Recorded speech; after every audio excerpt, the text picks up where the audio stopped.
How do you determine the right context to share in a presentation? I think at this point is where it's important to actually construct your presentation out of order. And what I found working with several clients on their presentations is that it's important to not go beginning to end, because often the hardest thing to come up with is a good introduction. What is my opening line going to be? How am I going to start this thing when I don't know what's coming after?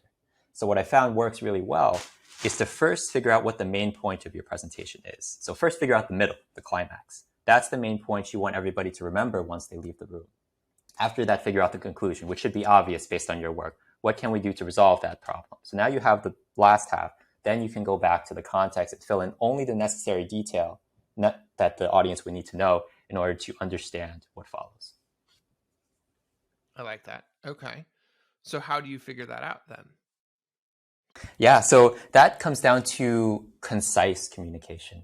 And this is where there's this famous quote out there that goes something like, the authoring of a book is the easy part. It's the editing that takes up the 4/5 of the rest of the work. So editing is where the real work begins, where you have to figure out what stays and what you can let go of. And the hardest thing for us as authors of our own work is to take things away, because we've invested so much time and resources into creating it.